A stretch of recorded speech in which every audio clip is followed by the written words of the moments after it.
guys, good evening. Ayan, tayo bumili nitong baygo na pampatay sa ipis, lalong-lalo na yung mga maliliit na ipis. Ayan, kasi dito sa amin, dati walang maliliit na ipis o yung tinatawag na German cockroaches. Ayan, yung German cockroaches ay sobrang ang hirap-hirap niyang patayin dahil ang liliit nila, tapos pumapasok sila sa mga maliliit na butas. Tapos, ang hirap nila. Kahit, siguro nakabenting baygo na ako, pero hindi pa rin talaga siya namamatay. Hindi, naubos, mas lalo pa rin silang dumadami. So, ito na yung naisip ko. Nag-search lang ako nito, and then ito yung nakita kong magandang pampatay daw sa mga German cockroaches. So, sana, hopefully, ay gumana talaga ito. Kasi, guys, ang German cockroaches talagang napakahirap patayin. Siguro, hindi lang 20, 30 na nabili kong baygo na pang spray, pero wa-effect talaga. Sabi kong German cockroaches, tingnan mo naman ko guys, halos araw-araw ako nag-spray ng baygon, pero ang tindi nila, tingnan mo, imagine mo kahit yung pandikit niya nasabitan ng mga kutsara namin. Sumusuksok sila dyan sa mga pinakagilig-gilid. Kahit sa loob, nakakapasok pa sila. Tapos, nag-iitlog pa sila ng mga ganyang kadami. Yung parang mga bukangay. Sobrang naiinis na ako talaga. Kasi hindi ko na kayang tiisin. Kahit nakakailang baygo na ako, ganun pa rin. So, kailangan ko na siyang gawa ng parang dahil talaga nandidiri na talaga ako.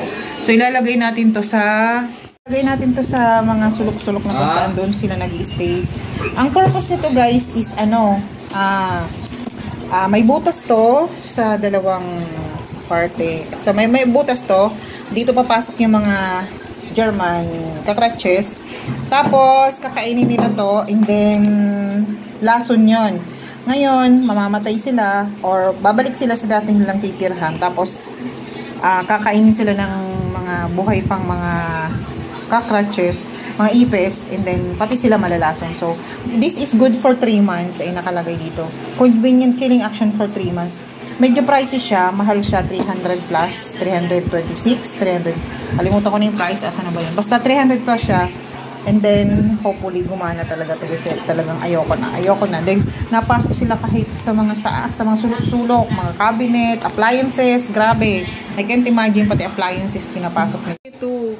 So, tuwing magbubukas ako, meron pa rin. Araw-araw yan ako nag-spray. Wala talaga. Ilalagay na natin to. Bukas magta-try tayong pakita kung meron nga siyang mamamatay na mga may liliit na ipis. At ito lang ang binili namin.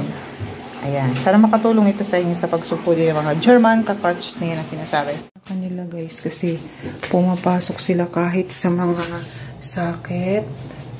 Yan, sa mga sulok-sulok dyan. Ang nakakabahala kasi kahit sa mga appliances mo like na gaya nito, ayan, pumapasok sila dyan. Grabe talaga. Tingnan mo, oras pa lang yan meron na namang isa na gumagapang. Hopefully talaga mamatay sila. Lagay din tayo kasi marami rin dito. Sana. Ayan, ngayon wala na akong masyado nakikita guys. Ito yung resulta ng nilagay ko kagabi.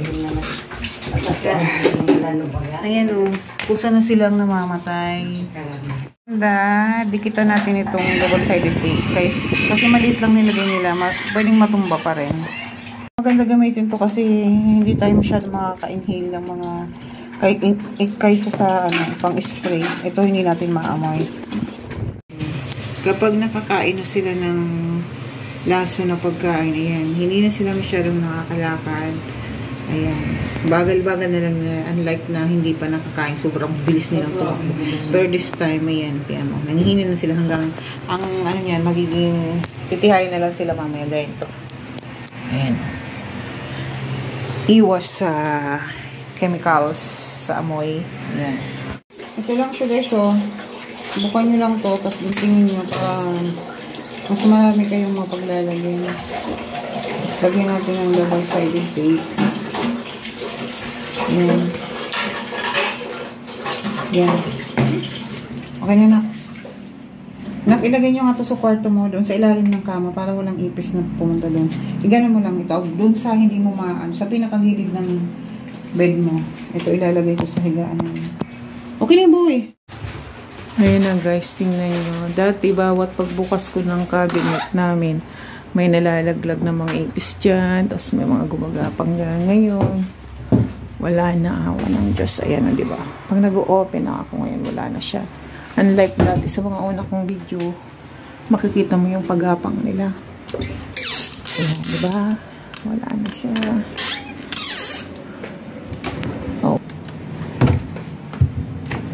Wala na. Ayan, dito sa cabinet, tinigyan ko ng isa. Ayan. Ayan. Ayan, may mga gumapang-gapang yan. Tapos dito, pag open ko dati, ang daming ipis na gumagapang. Ngayon, wala na. Thank you, Lord.